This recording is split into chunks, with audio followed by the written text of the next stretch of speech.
Bertso munduan beti pentsatu izan dugu sustraizaleak garela eta gure nolai sustraien o gure aurreko belaunaldien berri desente landu izan dugula, o desente dakigula, ezta?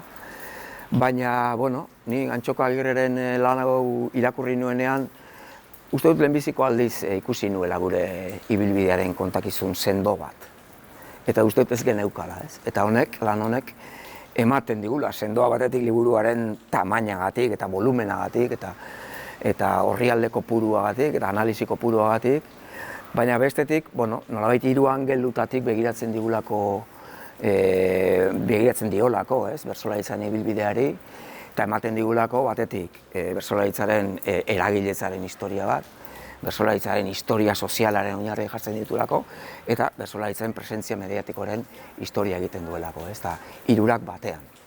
Nik testu hau irakurri nuen tesi doktoralaren epaimaiko moduan, eta egia esan da harrituta gelditu nintzen begi aurrean ikusi nuenarekin, ez? Harrituta eta batez ere gozamen iturri bat izan zelako, ia 1000 aurriko testu batean, ikustean horbere burua gozatzen eta aurkekuntza txikiak egiten, eta inoiz egin gabeko loturak ikusten, eta Gardenaren ibilbide osoa begi aurrean marraztu zitzaiadako, ez? Orduan, zentzu horretan, adibidez, ez? Sorpresa edo, gustoz irakurri nuen gauza bat, ikustea nola bertsolaritzaren nolabait edapen zena, bertsolaritzaren transmisio gogoa, ez? Eta bertsolaritzaren eraketaren edo autoeratzearen ideia aurrera gotik datozela. Iruditzen zait, hemendik aurrera bertsolaritzaren arlo askotan izango dela idatzi Antxokaren lan hau ezagutu gabe, ez? Eta hortaz aparte, hemendik aurrera idatziko duten askoren oinarri izateaz aparte, iruditzen zait dela testu bat, gaur egungo bertsolaritzako eragileek eta bertsolariek eta bertsolariek irakurri beharrekoa, ez. Iruditzen zait garenaren da izan garenaren autokonprentsio berri eta zabalago bat ematen digula. Lan honek bilatzen zuen pixkat, badagoia bastante landuta bertsolaritza da gai bat ikertu dana, eta badauzkagu bertsolariak historian arrastu utzi duten bertsolari dexente, beraien biografiekin eta lanekin. Badaude baita sailkapen lan batzuk, bertsolari belaunaldiak, badaude sintesi lan batzuk, baina ez zegona zen lan bat osorik bertsolaritza fenomeno sozio-kultural bezala esplikatzen zunik bere bilakaera osoa. Orduan, lan honek hori egiten du, historia sozial bat egiten du 200 urtetakoa, eta batez ere 3 ardatzetatik. Ni kazetaritza mundutik nator, eta hasieran hasi nintzen bertsolaritzaren presentzia mediatikoaren historia bat egiten. Noiz hasi izan prentzan, nola, irratiak, dokumentalak, internet eta tal. Gero kontuatu nintzen hori esplikatzeko bernula horren atzetik zehola bertso munduko eragileen eskua, neurri handi batean. Orduan, hasi nintzen hor pixka darakatzen, eta hortik azkenean bukatu dut egiten, egin gabe zeholako baita, bertsolaritzaren eragiletzaren historia bat. Eta aldi berian, eragile horiek hartzen zituzten erabakiak edo beraien planteamenduak ulertzeko, ikusi nun lagungarria zela hori kokatzea Europan kultura popularrak izandako bilakaeran. Bakoitza bere ekarpena dauka, presentzia mediatikoaren alorra lantzeko, ibili naiz prentsa historikoan testu bilketan, eta bildu ditu 4.000 testu inguru, 1980 baina zaharragoak, prentsan bertsolaritzari buruz.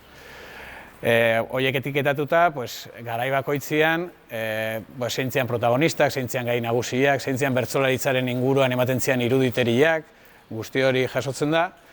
Tartean baita oso testu politak topatu ditut, testuri zaharrena topatu 1823koa, Parisko bidaia aldizkari batean, topatuta zeuden, baina Etxaunen epaiketaren testuak, Agosti Itxaoren apologia bat, Agosti Itxaok Aitorren Kondairan bertsolari bat jartzen du protagonista, Euskaldunon Patriarka jartzen du bertsolari bat, lehenengo kronikak 1880 inguruan, inkluso inglesez, Pello Errotaren kronika luze bat oso polita.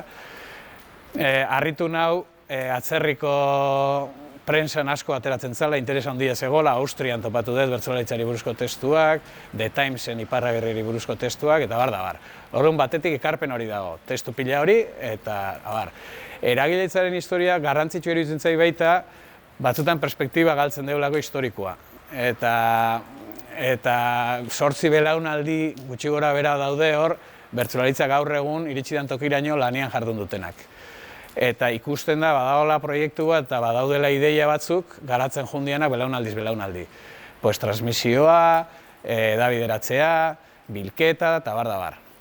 Orduan, hori ere garrantzitsua iruditzen zait, eta gero bai da garrantzitsua, porque beti euskaldunok ematen du gabiltzala aislatuta godela mundutik, baina azken finean inguruan gertatzen denak asko eragiten digu, eta Europan gertatu izan diren gauza kultura popularren inguruan eragin nabarmen badaukate. Eta hori ere azaltzen saiatu naiz.